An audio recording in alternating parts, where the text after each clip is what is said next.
হরে কৃষ্ণ। আজকে আপনাদের সামনে যেটা ভিডিও তুলে দেবো সেই ভিডিওর বিষয়বস্তু হচ্ছে ভূত তাড়াবার কাহিনী অবলম্বনে কর্মযোগ ব্যাখ্যা। গীতায় যে কর্মযোগ আছে সেই কর্মযোগের সংক্ষিপ্ত ব্যাখ্যা করে দিচ্ছি একটা কাহিনী দিয়ে। তাহলে এবার শুনুন, শাস্ত্রে বলেছে কর্ম করু কর্ম করু সদা কর্ম করু, কর্মই পরম তপ, কর্মই পরম ধর্ম। তাহলে কাজ করে যাও, কাজ করে যাও, কাজই করো, কাজই হচ্ছে পরম তপস্যা, কাজই হচ্ছে পরম ধর্ম। তাহলে একটা কথা শুনুন, আমরা যখন জন্মগ্রহণ করি তখন কিন্তু কাজ নিয়েই জন্মগ্রহণ করি।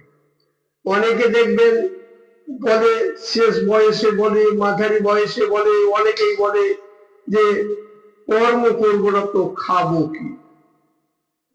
কথাটা দেখুন গীতার সাথে ওদের মিল হচ্ছে না, কথাটা মিল হচ্ছে না। কারণ গীতায় যেটা বলছেন ভগবান শ্রীকৃষ্ণ, যে 10 ইন্দ্রিয়ের মধ্যে যে কোনো একটা ইন্দ্রিয় কর্ম করলেই কর্ম করা হয়, যে কোনো একটা ইন্দ্রিয়। যেমন ধরুন ছোট্ট ছেলেরা মায়ের গর্ভ থেকে প্রসব হওয়ার পরেই তারা অহা অহা করে কাঁদে, সেটাও একটা কর্ম। আপনি শুয়ে আছেন কিন্তু বিষয় চিন্তা করছেন, তা আপনার মনটা তো বিষয়ের দিকে, সেটাও একটা কর্ম। তাহলে মোট কথায় 10 ইন্দ্রিয়র মধ্যে যে কোনো একটা ইন্দ্রিয় যদি খাটে বা কাজ করে তাহলে সেটা হলো কর্ম। প্রত্যেক মানুষই কর্ম করে। তাহলে এবার শুনুন, কেউ তাস পিটাচ্ছে, সেটাও একটা কর্ম। কেউ জুয়া খেলছে, সেটাও একটা কর্ম। কেউ মাঠে লাঙল দিচ্ছে, সেটাও একটা কর্ম। কেউ গান শুনছে, সেটাও একটা কর্ম। কেউ গান করছে, সেটাও একটা কর্ম। তাহলে কর্ম কিন্তু সকলেই করে, কর্ম ছাড়া মানুষ বাঁচে না। তাহলে স্পষ্ট বুঝতে পারলেন, কর্ম করেই। তাহলে এই কথাটা যে বলছে যে কর্ম না করলে খাবো কি, কথাটা সম্পূর্ণ ভ্রান্ত কথা। গীতায় ভগবান বলছেন কর্ম করতে। তো কর্ম করতে গেলে কর্মটাই হচ্ছে ধর্ম, কর্মটাই হচ্ছে তপস্যা। তাহলে কর্মকে কভাগে ভাগ করা যায়? কর্ম সাধারণত দুই ভাগে ভাগ করা যায়, একটা হচ্ছে সকাম কর্ম, একটা হচ্ছে নিষ্কাম কর্ম। যে কর্ম নিজের স্বার্থ সিদ্ধির জন্য করা হয় সেই কর্মটাকে বলে সকাম কর্ম। আর যে কর্ম ঠাকুরের অর্থাৎ ভগবানের প্রীতি সাধনার জন্য করা হয় সেটা হচ্ছে নিষ্কাম কর্ম। তাহলে এবার দেখুন সকাম কর্ম কোনটা। সকাম কর্মের মধ্যে পড়ছে আবার দুটো ভাগ, কর্ম আর বিকর্ম। তাহলে কর্ম কোনটা? যেটা ডিউটি, যেটা কর্তব্য কর্ম। মা ছেলেকে ভাত খাওয়াবে, মা ছেলেকে স্নান করিয়ে দিবে, ছোট্ট ছেলেকে মা ছেলেকে ঠিক মতো স্কুল পাঠাবে, শিক্ষকেরা স্কুল যাবে, এটাও একটা কর্ম। এগুলো হচ্ছে কর্তব্য, কর্তব্য কর্ম, এটা হচ্ছে ডিউটি। তাহলে এগুলো হচ্ছে কর্তব্য কর্ম। আর যেটা হচ্ছে বিকর্ম সেটা হচ্ছে পাপ কর্ম। যেমন আমি চুরি করতে গেলাম, সেটাও কিন্তু কর্ম, ওটা আবার পাপ কর্ম, বিকর্ম। আমি খারাপ কর্ম করলে সেই কর্মটা হলো বিকর্ম, ভালো কর্ম সৎকর্ম করলে সেটা হলো কর্ম। বাস, তাহলে এই কর্মটা বুঝতে পারলেন। আর যেটা নিষ্কাম কর্ম, ভগবানের প্রীতি সাধনের জন্য যে কর্মটা করা যায় সেই কর্মটা হচ্ছে অকর্ম। তাহলে কর্ম আমরা কয় ভাগে পেলাম? কর্ম, বিকর্ম, অকর্ম। কর্ম করলে অর্থাৎ ভালো কাজ করলে, সৎকর্ম করলে আমরা স্বর্গে যাব, আর অসৎ কাজ করলে, বিকর্ম করলে আমরা নরকে যাব। বাস, ক্লিয়ার? আশা করি বুঝাতে পারলাম। আর অকর্মটা হচ্ছে যদি ভগবানের প্রীতি সাধনের জন্য কর্ম করছি, ফলের আশা ত্যাগ করে দিয়েছি, সেই রকম কর্ম করলে বৈকুণ্ঠে গমন হয়।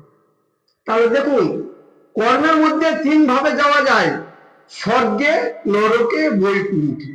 এবার বৈকুণ্ঠে যাওয়ার একটা গল্প শুরু, ভূত ঝাড়ার গল্প। দেখুন, দক্ষিণ ভারতে রামানুজের গুরু মাধবাচার্য ছিলেন। রামানুজটাকে রামের ভাই লক্ষণ, রাম অনুজ, রামের ছোট লক্ষণ, তাহলে লক্ষণের গুরু ছিল মাধবাচার্য। সেখানে এক রাজার মেয়ে ভূত ধরেছে। তো রাজা তো বুঝতেই পারছেন, গোটা রাজ্যে ঢোল শহরত করেছে, আমার মেয়ের যে ভূত তাড়িয়ে দিতে পারবে তাকে আমি পুরস্কৃত করব। তো মাধবাচার্য তখন চিন্তা করছে, গুরু মাধবাচার্য চিন্তা করছে, যদি আমি এই ভূতটাকে তাড়িয়ে দিতে পারি তাহলে আমার কিছু ধনরত্নও পাবো, মান সম্মানও পাবো, রাজার কাছে আমি সম্মান পাবো। অনেকেই আবার রাজামশাই বলছে যে রাজামশাই আমাদের এখানে তো একটা গুরু আছে, সেই গুরুকে ডাকলেই হয়। গুরুকে ডাকা হলো, গুরু গেল। গুরু গিয়ে যে মেয়েটাকে, রাজার মেয়েটাকে মন্ত্রপুত করছে, যেরকম মন্ত্র বলতে হয়, ও মুদায় দুবায়, এইভাবে কিছু বলছে। গুরু যখনই বলছে তখন মেয়েটা বলছে যে আমি যাব না, এর ঝাড়াতে বা এর মন্ত্রপুরতে আমি এখান থেকে যাব না, কারণ এ পূর্ব জন্মে ছিল গিরগিটি। এর শিষ্য রামানুজ যদি আসে তাহলে আমি চলে যাব। এই যে মানুষের মনে একটা ঠান্ডা লেগে গেল, হ্যাঁ, রামানুজ একটা গুরু, আর সেই গুরু পূর্ব জন্মে ছিল গিরগিটি। এইটা শোনার প্রত্যেকের আগ্রহ জন্মাল, কি করে গিরগিটি হলো, গিরগিটি আবার মানে গুরু হলো কি করে। তখন রামানুজ এসে ভূতটাকে তাড়িয়ে দিলেন।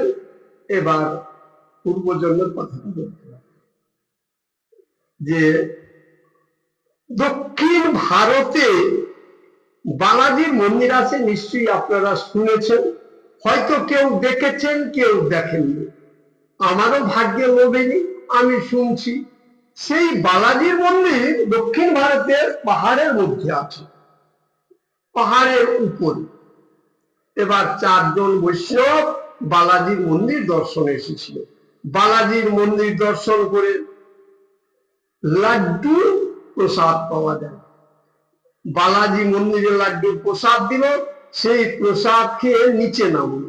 নিচে দেখছে যে চারজন বৈষ্ণব, আমরা তো জলটা দিয়ে মুখটা ধোতে করবো, তো জল নেই। তো ধানের ক্ষেত ছিল, সেই ধানের ক্ষেতে ওই জলটা নিয়ে লাড্ডুর কুলকুচা করেছিল।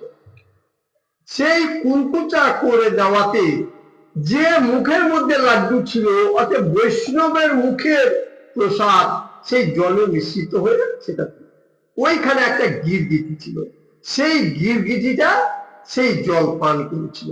তাহলে ভগবানের দেয়া প্রসাদ বৈষ্ণব খেয়েছিল, সেই বৈষ্ণবের প্রসাদটা গিরগিটি খেয়েছিল, সেই গিরগিটিটা ওই অকর্ম করেছিল।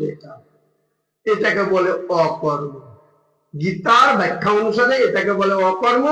আর এই অকর্ম করেছিল বলেই সেই গিরগিটিটা হয়েছে গুরু মাধবাচার্য। আশা করি আপনাদের এই ছোট্ট ভিডিও কর্মযোগটাও আশা করি ক্লিয়ার করতে পারলাম। কিছু কিছু, আমি তো সম্পূর্ণ বলতে পারবো না, আমি কেন, ভগবান বিষ্ণু, ভগবান গৌরাঙ্গ, ভগবান কৃষ্ণ ছাড়া সবাই সব ভালোভাবে ব্যাখ্যা করতে পারবে না।